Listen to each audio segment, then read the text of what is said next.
So locative media was developed in Amsterdam.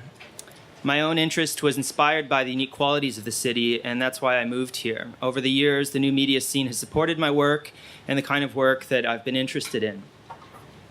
A formative moment for me was discovering the Waag Society's Amsterdam Real-Time Project, a GPS visualization of the city during a residency at a media arts organization in Latvia, which had ties itself to the Waag. And we invited them to take part in the first locative workshop, and this collaboration developed into the Milk Project, which used GPS to trace the supply chain of a Dutch cheese back to a Latvian cow. And in 2005, this project won the coveted Golden Nika for interactive art. Rarely so polished, my own art-based research around locative media was supported often by Dutch organizations, including Virtual Platform, Impact, V2. Pictured here are images from the Cartographic Command Center, which featured various DIY mapping visualizations of systems for the mobile production of space, an early version of which appeared at the V2 festival, the DEF 2004 festival. In those years, thanks to arts funding, the short-lived Locative Media Lab organized locative workshops across Europe and North America. The artists and researchers which came together around these events were interested in how new media might reveal alternative conceptions of the city. In this regard, a major influence on this work was the Situationists. Situationists were a group of young artists, designers, and theorists from across Europe, several of whom are based in Amsterdam. Pictured here, they're a bunch of the original Situationists emerging from the Sailor Society in the Limehouse in London. Similar meetings of the London chapter of Locative Media actually also took place in a former boxing club in Limehouse. So responding in part to the modernist urban planning of the post-war years as the imposition of a kind of hyper-rational system of control onto the organism of the city, the Situationists proposed play as a means to disrupt this control. A similar sentiment informed the work of the Locative Media Lab, many of whom came from the community of open source software developers in response to the closed ecosystems at the time of mobile phones and corporate visions of ubiquitous computing. So like the Situationists, the Locative Media Lab were mostly talk, but the talk turned out to be timely, helping give name to a community of practice within media arts discourse. A philosophy of emancipation, the Situationists developed tactics for counteracting the spectacle of consumer society based on notions of play. In the Amsterdam Declaration in 1958, the French filmmaker Guy Debord and the Dutch painter Constant Nieuwenhuis, I believe is pronounced, called for the development of what they called unitary urbanism, which would be the result of a new type of collective creativity. For some 20 years following the Amsterdam Declaration, based on these principles, Constant drew sketches, wrote texts, and built maquettes for a megastructural city of the future, which he called New Babylon. As opposed to the Zion science fiction city of the future that we see in the Matrix films, Constant consciously chose the name Babylon in reference to the city of sin, an image which conforms to many tourists' fantasies of current-day Amsterdam. Literally built on top of the existing city, New Babylon would be populated by a man at play, Homo Ludens, as theorized by the Dutch historian Johan Huizinga. The residents of New Babylon would sleep, eat, play, have sex where and when they wanted. Although in a very different way, the Situationists than they might have imagined, today the dream of New Babylon appears in a way to be on us. In the 60s, however, goal-oriented production was not part of the program. The difference is that now that seems to be all that it's really about. So locative media is today increasingly conceived in terms of a social game layer on top of cities and everyday reality. As Jesse Schell, from whom this slide comes, described in a much discussed SALT lecture, these social games will soon be popping up everywhere imaginable. Game scholar Ian Bogust critiques social games as converging every context of interaction outside of work, the social, into what Martin Heidegger, in his famous essay concerning technology, referred to as a standing reserve. Perhaps, as some critics have suggested, an more appropriate term than gamification might be pointification, a soul-crushing misuse of design in which everyone and everything is imbued with the sole purpose of accumulation. Won't you come please sit on my blanket?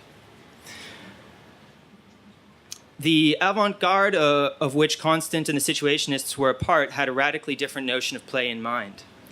Constant envisioned a future in which mechanization would eliminate the need for work in New Babylon, envisioning a technological twist on Marx's pastoral dream in which we would hunt in the morning, fish in the afternoon, rear cattle in the evening, and criticize after dinner. That's from the German ideology. In some regards, we now live in a funhouse mirror version of that future. Consider, for instance, how Guy Debord's famous slogan, "Ne travaillez jamais," is recuperated in Tim Ferriss's ongoing bestseller, The 4-Hour Work Week, subtitled, "Escape the 9 to 5, Live Anywhere and Join the New Rich."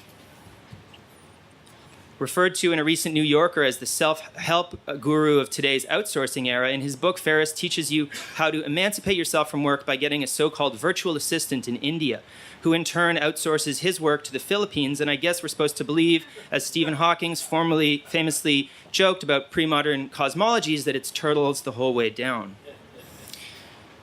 Ferriss's notion of play is unapologetically individualistic and unconcerned with affecting change beyond his narrow notion of the self, which, to paraphrase Marx, appears as an immense accumulation of points.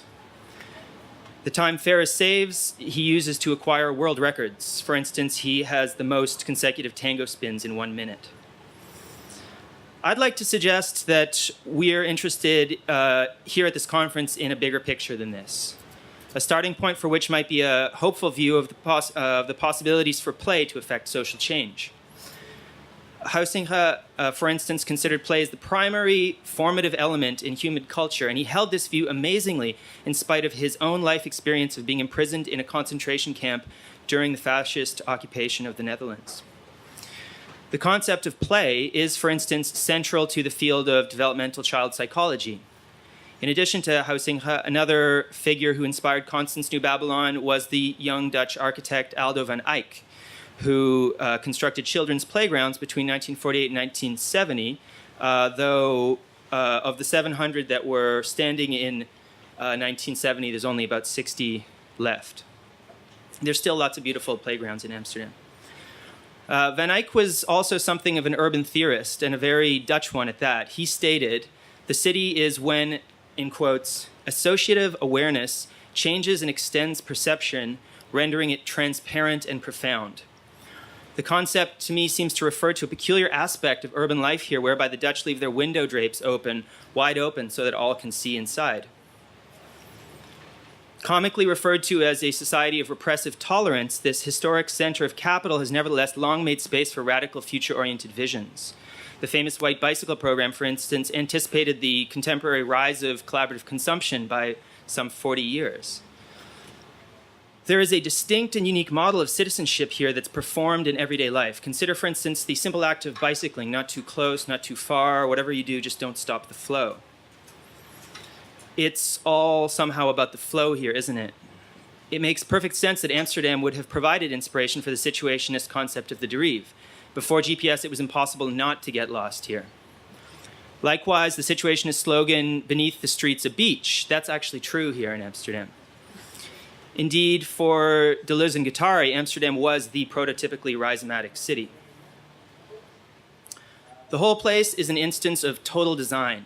In fact, there's even a Dutch word for it, maakbaarheid, which in turn relates to the once famous polder model of consensus politics, itself based on a uniquely Dutch relationship of technology and urbanism dating back to the Middle Ages, whereby disagreements between cities living behind the same dike had to be settled. So for all of these reasons, and surely many more, Amsterdam has been a site of innovation when it comes to urban computing. Pictured above is the first and still most famous locative project from 2001-2, Amsterdam Realtime, which I mentioned at the beginning. With augmented reality and location-based startups abounding today in Amsterdam, the city stands as a global leader in the field to which this conference attests. As we stand on this threshold, I think it's crucial to remember the essential role that new media organizations have played in fostering this research, particularly as these very organizations are on the verge of collapse, losing their structural funding in 2013. We were asked on this panel to reflect on the promise and peril of the urban future. My concern here is that e-culture in the Netherlands has fallen victim to its own success. As announced in June, the Dutch government hopes to recuperate tax revenues invested in the arts by folding funding for e-culture together with design and architecture in what they call the Fund for the Creative Industries. Although it will soon come to an end, as will my presentation, there's a great network of new media research and development in place already in this country. I'd like to see a discussion around how the creative industries might support this kind of innovation in the future. Thank you.